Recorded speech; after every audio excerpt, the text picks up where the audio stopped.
The courtroom was already standing when the sound happened. Not loud, not dramatic, just a soft chime, a notification, clear, sharp, impossible to ignore. The witness froze mid-sentence. The prosecutor frowned. The judge slowly lifted his head, because the sound came from her pocket, and the words she had just sworn under oath were still hanging in the air. "I have never contacted the defendant outside this courtroom." Silence swallowed the room. Then the phone chimed again, and every juror heard it. Every camera turned, and suddenly nobody cared about the testimony anymore. They cared about the lie. If you enjoy courtroom stories where truth refuses to stay buried, subscribe now, because the next twist might change everything you thought you understood. The witness's name was Clara Mensa. Perfect posture, soft voice. A charity director admired across the city. She had cried earlier, real tears, the kind juries trusted. She claimed Daniel Cade, the defendant, had stalked her for months, threatening calls, late-night messages, fear that followed her home. Daniel sat quietly beside his lawyer, wrinkled suit, eyes tired. He hadn't spoken once, not even when she described him as dangerous. But now, he looked up, not angry, not shocked, almost relieved. The judge leaned forward. "Ms. Mensa," he said carefully, "do you have a device on you?" Her lips parted. It must be a mistake." Another chime. Closer this time. The bailiff shifted. Jurors exchanged looks. Micro-tension crawled through the room. Her hand moved slowly toward her blazer pocket. Too slowly. Like she hoped nobody noticed, but everyone noticed. She pulled out a phone. Screen glowing. Notifications stacked. The prosecutor cleared his throat. "Your Honor, witnesses are instructed—" "I know the rules," the judge interrupted. His voice sharpened. "I hand it to the bailiff." She hesitated. Just 1 second. But hesitation inside a courtroom feels like confession. Daniel's lawyer watched carefully. Predatory calm. The bailiff stepped forward. Phone collected. Screen still lit. Another vibration. Buzz. Buzz. The judge's eyes narrowed. "Who is messaging you during testimony?" Clara swallowed. "I don't know." And that was the first crack. Because nobody believes I don't know when a phone keeps lighting up. Daniel's lawyer stood slowly, permission already forming in his expression. "Your Honor, may we see the screen?" The prosecutor objected immediately. "Privacy?" "She denied contact with my client under oath." The defense voice stayed calm. Deadly calm. "That device may confirm or contradict sworn testimony," because everyone knew what came next. The judge nodded once. "Show me." The bailiff turned the phone, and the courtroom leaned forward together. Message preview visible. Unknown number. 3 words. "Stop lying now." A ripple passed through the jurors. The prosecutor stiffened. Clara's face drained. Daniel didn't react. He simply closed his eyes, as if he had been waiting. The judge read silently, then again. Then he looked directly at her. "When did you last communicate with the defendant?" "I told you never." Her voice trembled now, but she held eye contact. Brave. Too brave. Another vibration interrupted. New message appeared, and this time longer. The judge read aloud before anyone could stop him. "If you keep talking, the recording goes public."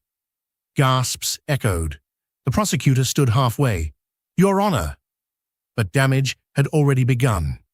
"Recording? What recording?" The defense lawyer smiled faintly. Hook set. "Permission to examine the device fully." Granted. The phone unlocked easily. Too easily. Inside were dozens of messages, Same number, recent. Today. Minutes before testimony. The courtroom clock ticked loudly. The defense attorney turned toward Clara. Someone seems very interested in what you say. Her hands shook. I don't know who that is. Because Daniel suddenly laughed. Quiet. Barely audible. But wrong for the moment. The judge noticed. Mr. Cade. Daniel lifted his eyes. They're late. Confusion spread instantly. Who? The prosecutor demanded. Daniel didn't answer. Instead, the courtroom doors opened. Late arrival. A young woman stepped in. Breathing hard, holding a laptop, security badge, hanging crooked. I'm sorry, Your Honor, she said. Traffic. Nobody recognized her, except Clara, who visibly recoiled. Second twist landed hard, because fear replaced confidence instantly. The woman approached the defense table, whispered. The lawyer's eyebrows rose slowly. Then he stood. Your Honor, we request immediate permission to introduce supplemental digital evidence. The prosecutor protested again. Ambush, did improper procedure. But the judge sensed momentum shifting. What evidence? The laptop turned. Video paused on screen. Timestamp visible. 2 nights earlier. Parking garage. Grainy security footage. Clara stopped breathing. Play it. Video rolled. She appeared first, walking fast, checking behind her. Then another figure entered frame.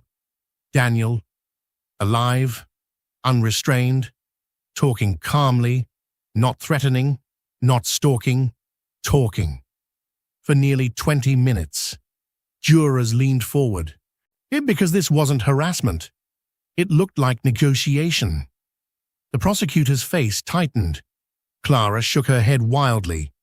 That isn't what it looks like. Because the audio icon blinked, muted. Defense lawyer pressed one key. Sound filled the courtroom. Her voice echoed clearly. You promised you'd take the blame. Silence detonated. Daniel stared at the table. Not proud, just exhausted. The judge removed his glasses slowly. Explain that sentence. Clara stumbled, words collapsing.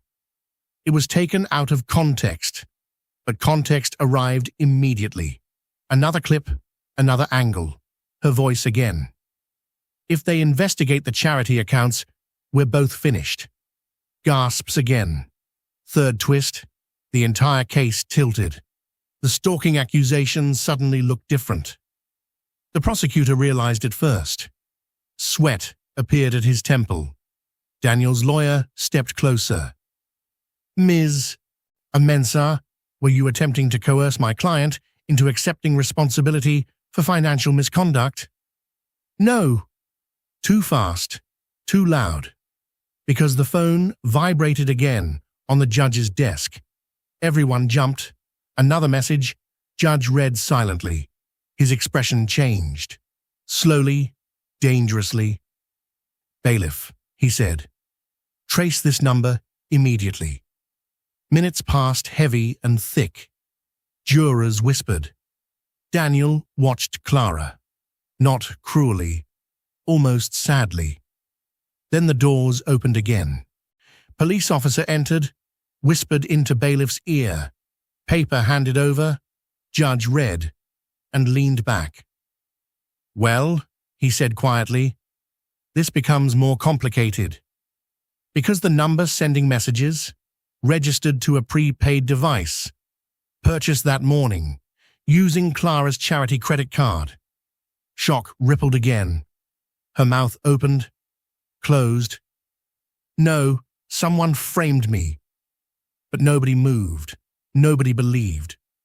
Defense lawyer approached gently, like a surgeon. One more question, Miss Mensah. She nodded weakly. Did you bring another phone into this building today? Confusion flickered, then panic, because suddenly everyone noticed something else. Her handbag, still sitting beside the witness chair, unsearched, unopened. The bailiff moved quickly, opened it. Inside, second phone, still recording, red light blinking. The courtroom erupted. Fourth twist, streaming live. Someone had been broadcasting testimony. The judge slammed his gavel. Order! But chaos lingered. Defense attorney connected the device. Screen projected instantly. Private livestream. Hundreds watching, comments scrolling, anonymous usernames cheering, betting, discussing outcomes. The prosecutor staggered back. This is obstruction. But Daniel finally stood. First time, all trial. They paid her, he said softly. Everyone turned. They said if I confessed, they'd protect the charity donors. Silence again, because suddenly motive appeared. Money, reputation, fraud.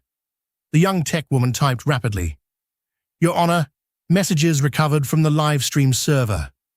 Displayed, instructions, threats, payment promises, signed by board members of Clara's organization.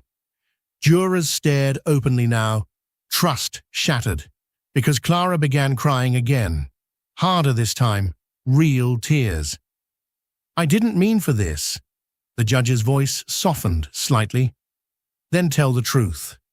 She hesitated, long enough to matter, then whispered, They were laundering funds. Gasps again. They told me Daniel already knew. She looked at him.